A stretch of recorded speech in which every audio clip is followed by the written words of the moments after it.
Hello' guys, আপোনালোকক স্বাগতম। আমিবোৰে যে এখন নতুন গাড়ী কিনিয়েই একো বেলেগ কথা নাভাবি কিছুমান এক্সেছৰিজ লগাবৰ বাবে বেলেগ দোকানলৈ লৈ যাওঁ, সেই দিশটো বাৰু আমাৰ কাৰণে কিমান ভাল বা কিমান বেয়া সেইটো কেতিয়াবা আমি ভাবি চাইছোঁনে?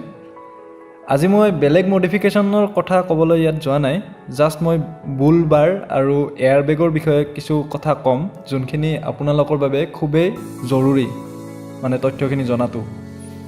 তো এতিয়া বহুতে কিজনে ভাবিছে বুলবাৰনো কি?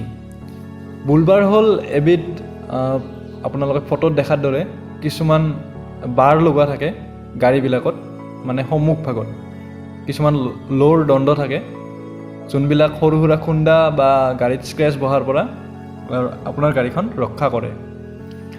কিন্তু ইয়াৰ উপকাৰিতা যিমান, অপকাৰিতা তাতকৈ বহুগুণে বেছি।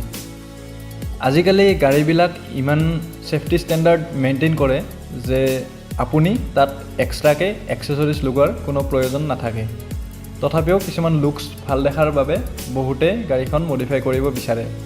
এতিয়া মই সহজ ভাষাত কওঁ ইয়াৰ উপকাৰিতা আৰু অপকাৰিতা। উপকাৰিতাটো হ'ল আপোনাৰ বুলবাৰ যদি লগায় তেনেহ'লে আপোনাৰ সৰু সুৰা খুন্দাত আপোনাৰ গাড়ীখন কোনো অপকাৰ নহয়। কিন্তু যদি ডাঙৰ খুন্দা লাগে, ডাঙৰ খুন্দা লাগিলে একচুৱেলি কোম্পানীবিলাকে গাড়ীবিলাক এনেকৈ বনায়, তো গাড়ী এখনৰ সন্মুখভাগ ক্ৰাম্পল জোন বুলি কোৱা হয়, যোনখিনি সন্মুখভাগ থাকে য'ত প্ৰথমতে ইম্পেক্টটো হয় দুৰ্ঘটনা হ'লে।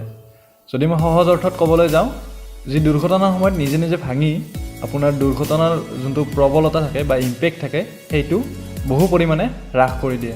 মানে ই আপোনাৰ যোনটো ফ'ৰ্চ হয়, ফ'ৰ্চটো কিছু পৰিমাণে এবজৰ্ভ কৰি লয়, যোনটোৱে আপোনাৰ পেছেঞ্জাৰ কেবিনেট যোনটো থাকে, মানে যোনখিনিত আমি পেছেঞ্জাৰ বহা যায়, সেই জেগাখিনিত কুচনিং এফেক্ট এটা দি দিয়ে, যাৰ ফলত ভিতৰত থকা যাত্ৰীখিনি বহু পৰিমাণে দুৰ্ঘটনাৰ পৰা বাচি যায়। যেতিয়া আগত বুলবাৰ এডাল লগাই থকা থাকে তেতিয়া ক্ৰাম্পল জোনটো, যোনটো সন্মুখভাগৰ জোন বুলি কৈছোঁ মই, সেই জোনটো ভাঙি যাব নোৱাৰে, যাৰ ফলত দুৰ্ঘটনাত যোনটো ইম্পেক্ট পৰে, ইম্পেক্টটো ডাইৰেক্টলি পেছেঞ্জাৰ কেবিনেটটোলৈ পৰিবাহিত হয়। গতিকে যদি ইম্পেক্টটো তাতেই পৰে তেনেহ'লে যাত্ৰীবোৰৰ বাচা আশাটো খুব কম থাকে। এতিয়া আহোঁ এয়াৰ বেগলৈ। এয়াৰ বেগ হ'ল এটা আধুনিক প্ৰযুক্তিৰ বেলুন, য'ত আপোনাৰ দুৰ্ঘটনাৰ সময়ত গাড়ীৰ ভিতৰত কিছুমান বেলুন ফুলি যাত্ৰীক ৰক্ষা কৰে। এই এয়াৰ বেগ ব্যৱস্থাটো সক্ৰিয় হ'বলৈ গাড়ীখনৰ সন্মুখভাগত কিছুমান চেঞ্চৰ লগোৱা থাকে, য'ত ট্ৰিগাৰিং মেকানিজম ইউজ কৰা হয়, য'ত মানে আপোনাৰ খুন্দা লাগিলে চেঞ্চৰটো এক্টিভ হয়, হ'লে বেলুনটো তাত গাড়ীখনত ফুলি যায়। এতিয়া কিছুমান আমি এনেকুৱা দুৰ্ঘটনা দেখা পাইছোঁ, মাৰাত্মক দুৰ্ঘটনা, যিবোৰত এয়াৰ বেগবোৰ ফুলি নুঠে। ইয়াৰ মেইন কাৰণটোৱে হৈছে বুলবাৰডাল, কাৰণ বুলবাৰডালে চেঞ্চৰটো যোনখিনিত থাকে, চেঞ্চৰ থকা জেগাখিনি বচাই দিয়ে, যাৰ ফলত বেলুনকেইটাই ফুলিবই নোৱাৰে। আৰু এটা কথা এইখিনিতে, আমি বহুতে ভাবোঁ, এতিয়াও আছে এনেকুৱা মানুহ যোনে পুলিচৰ ভয়তহে অকল ছিট বেল্ট পিন্ধে।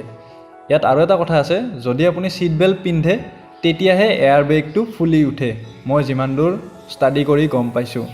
গতিকে আপোনালোকে ছিট বেল্ট গাড়ী চলোৱাৰ সময়ত যাতে পৰিধান কৰে, আৰু বুলবাৰ বা বেলেগ কিবা কিবি এচেছৰিজ আপোনালোকে যাতে নতুন গাড়ী লৈয়ে সেইবিলাক নলগায়। তো সেয়ে এবাৰ যদি ভিডিঅ'টো ভাল লাগিছে তেনেহ'লে লাইক কৰিব, লগৰবোৰকো জনোৱাৰ বাবে শ্বেয়াৰ কৰিব, আৰু লগতে যদি চেনেলটোত প্ৰথমবাৰৰ বাবে ভিজিট কৰিছে তেনেহ'লে চেনেলটো ছাবস্ক্ৰাইব কৰিব। ধন্যবাদ। জয় অসম।